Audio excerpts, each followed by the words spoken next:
ଧାନ ଚାଉଳ ନେଲେ ତ ମିଲର ଜାଗା ହବ। ବର୍ତ୍ତମାନ ମିଲର ମାନେ କହିଲେ ଆମେ ଆଉ ଧାନ କିଣିବୁ ନାହିଁ। ବର୍ତ୍ତମାନ ତ ଧାନ ଆମର 1 ତାରିଖରୁ ହବ। ମିଲର କୋରାପୁଟ ଜିଲ୍ଲାର ମିଲର ମାନେ କହୁଛନ୍ତି ଧାନ କିଣିବୁ ନାହିଁ। କାହିଁକି?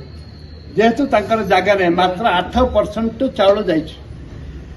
6 ମାସ ଭିତରେ 8% ଚାଉଳ ଯାଇଛି। କେନ୍ଦ୍ର ସରକାର ଚାଉଳ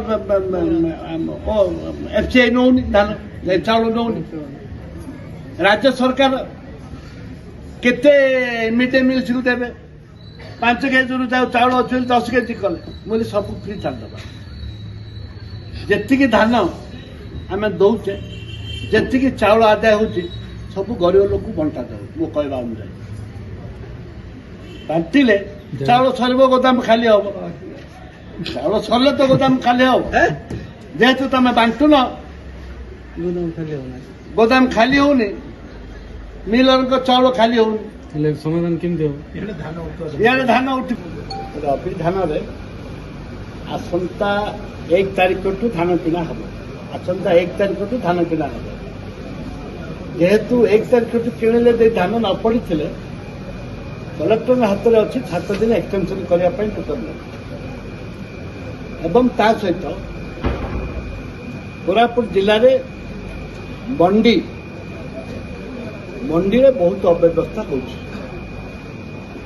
ଚାଷୀମାନେ ବହୁତ ହଇରାଣ ହରକତ ହେଉଛନ୍ତି। ମଣ୍ଡି କୌଣସି ଜାଗାରେ ପିଇବାର ପାଣିର ସୁବିଧା ନାହିଁ।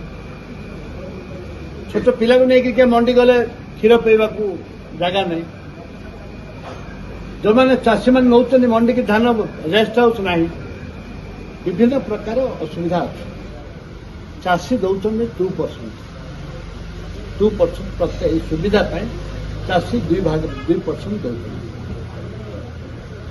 ସେଥିରେ RMC ଏବେ ଟେଣ୍ଡର ଡାକିଛି, କାମ କରୁଛି। RMC ଏବେ କୌଣସି ପରିସ୍ଥିତିରେ ଭଲ କାମ କରିବା ପାଇଁ ଇଚ୍ଛା ପ୍ରକାଶ କରିନଥିଲା। ବହୁତ ପାଟିତୁଣ୍ଡ କଲା ପରେ, ବହୁତ ଦିନ ଲାଗିଲା ପରେ ଏବେ ଟେଣ୍ଡର ହେଇକି ଆରମ୍ଭ ହୋଇଛି। ତାକୁ ତୁରନ୍ତ ସାରିବାକୁ ପଡ଼ିବ ଏବଂ ଚାଷୀମାନେ ଯେଉଁ ଧାନ ବିକ୍ରି କରିବା ପାଇଁ ଆସିବେ ତାଙ୍କର ସୁବିଧା କରିବାକୁ ପଡ଼ିବ। ଏବଂ ତା ସହିତ କୋରାପୁଟ ଜିଲ୍ଲାରେ 2200 ଚାଷୀ ରେଜିଷ୍ଟ୍ରେସନ କରିପାରିନାହାନ୍ତି। ସେ ରେଜିଷ୍ଟ୍ରେସନ ପାଇଁ ବିଧାନସଭାରେ ଏକଥା ପକାଇଥିଲେ। ଆଜି ବି ସେ କଥା କହୁଛି ଯେ କାହିଁକି ଧାନ ରେଜିଷ୍ଟ୍ରେସନ ହେଇପାରିଲା ନାହିଁ। ଯାହା ଲ୍ୟାମ୍ପ ରେଜିଷ୍ଟ୍ରେସନ କରିପାରିଲାନି। ଲ୍ୟାମ୍ପ ତାର ଯେଉଁ ଲୋକ ଆବଶ୍ୟକ ଲ୍ୟାମ୍ପରେ, ଏବଂ ଲ୍ୟାମ୍ପରେ ଯେଉଁ ପରିପ୍ରେକ୍ଷୀରେ କମ୍ପ୍ୟୁଟରଠୁ ଆରମ୍ଭ କରି ବିଭିନ୍ନ ସମୟ ଦରକାର ଏବଂ ଚାଷୀମାନଙ୍କୁ ସଚେତନ କରାଇବା ଦରକାର। ଯେହେତୁ SHG ଗ୍ରୁପ ମାନେ କରୁଥିଲେ, ସେମାନଙ୍କର ଚାଷୀମାନଙ୍କୁ ସେମାନେ ଆୱାରନେସ୍ କରୁଥିଲେ ଏବଂ ଆଣିକିରି ଚାଷୀମାନଙ୍କୁ ଡାକି ଆଣିକିରି ରେଜିଷ୍ଟ୍ରେସନ କରୁଥିଲେ, ଯେଉଁଟାକି ସମସ୍ତ ଚାଷୀ ରେଜିଷ୍ଟ୍ରେସନରେ ହେଇପାରୁଥିଲେ। ଯେହେତୁ ପ୍ରଶାସନ ଲ୍ୟାମ୍ପ ଆୱାରନେସ୍ କରେଇନି, ତାକୁ କହିନି କେବେ ରେଜିଷ୍ଟ୍ରେସନ ଖତମ ହେଉଛି କ'ଣ ହେଉଛି, ଲାଷ୍ଟ ଦିନ ସବୁ ଚାଷୀ ଜାଣିଲେ। ସେଇଥିପାଇଁ ଗହଳି ହେଲା ଏବଂ ପାଖାପାଖି 2200 ଚାଷୀ କୋରାପୁଟ ଜିଲ୍ଲାର ରେଜିଷ୍ଟ୍ରେସନ କରିପାରିଲେ। ତାକୁ ଆଜି ରେଜୁଲେସନ କରିଛୁ ଯେ ସରକାର ନିଷ୍ପତ୍ତି ନିଅନ୍ତୁ ସେ 2200 ଚାଷୀ ଧାନ କିପରି ଭାବରେ ବିକିବେ। ଏବଂ କଲେକ୍ଟର ବିଭିନ୍ନ ଆମର କୋଟପାଡ଼ MLA ସେ କହିଲେ ଯେ ଯେଉଁ ଚାଷୀମାନଙ୍କର ସଂଗଠନ ପାଣି ପଞ୍ଚାୟତ ଏବଂ SHG ଗ୍ରୁପ ତ କଟିଯାଇଛି। ପାଣି ପଞ୍ଚାୟତ କଟିବା କଥା ଉଲ୍ଲେଖ ହେଲା। ତାପରେ ତ ଆମେ ସବୁ ଅନ୍ୟମାନେ ସମସ୍ତେ କହିଛୁ ଯେ କଲେକ୍ଟର ତାର ଦାୟିତ୍ୱ ନିଅନ୍ତୁ। SHG ଗ୍ରୁପ ମାନଙ୍କୁ ଦେଲେ ଆମର ଅସୁବିଧା ରହୁଛି କୋଉଠି? SHG ଗ୍ରୁପ ମାନେ ପରଚେଜ କରିବା ପାଇଁ ଦେଲେ, ରେଜିଷ୍ଟ୍ରେସନ କରିବା ପାଇଁ ଦେଲେ ଆମର ଅସୁବିଧା କୋଉଠି ରହୁଛି। ଏବଂ ପାଣି ପଞ୍ଚାୟତ ଯେଉଁ କରିବ କି ନାହିଁ ଅନୁଧ୍ୟାନ କରିବା ପାଇଁ କଥା ପଡ଼ିଛି। ପାଣି ପଞ୍ଚାୟତ ବି SHG ଗ୍ରୁପ ମାନଙ୍କୁ ବି ଅନୁଧ୍ୟାନ କରାଯାଉ। SHG ଗ୍ରୁପ ମାନଙ୍କୁ ଅନୁଧ୍ୟାନ କରାଯାଉ କ'ଣ ସୁବିଧା ହେଉଥିଲା, ବର୍ତ୍ତମାନ କ'ଣ ଅସୁବିଧା ହେଇଛି। ସେଥିପାଇଁ ଜିଲ୍ଲାପାଳଙ୍କୁ ଦାୟିତ୍ୱ ଦିଆଯାଇଛି।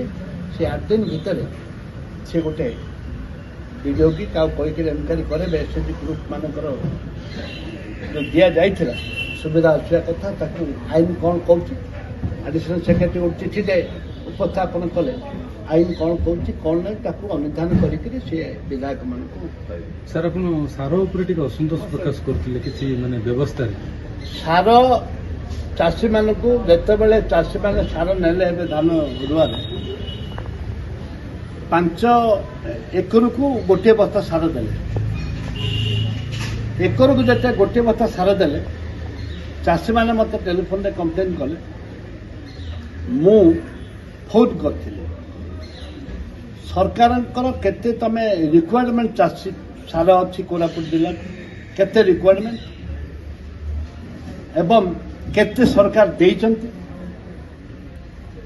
प्राइवेट जो सार बिक्री करुचंती तांकु तमे केते सार देइच लैंप को केते सार देइच लैंप एकर पिछा केते सार लेखे दौचंती चाषी माने एटा था प्रश्न जेहेतु से सठिक विवरण दे पारे ना से पार्टी करी कोरापुट जिला जो तुम रही इच्छा अच्छी रुह ना सरकार कोरापुट रही इच्छा नहीं तुम चली जाओ छोटे पड़ कि चाषी की 80% चाषी अच्छा तुम एकर पिछा 20 गोटे बस्ता सार दब आउ जो मैंने अच्छा प्राइवेट तांकू भरीपूर्ण दब से जगदलपुर लेकिन सार बिकिदेवे जगदलपुर अमरकोट चारिआडे सार बिक्री करेंगे लोकल चाषी जमा पाइबे यहाँ को भागवत लिखाई को भागवत लिखाई यहाँ पचार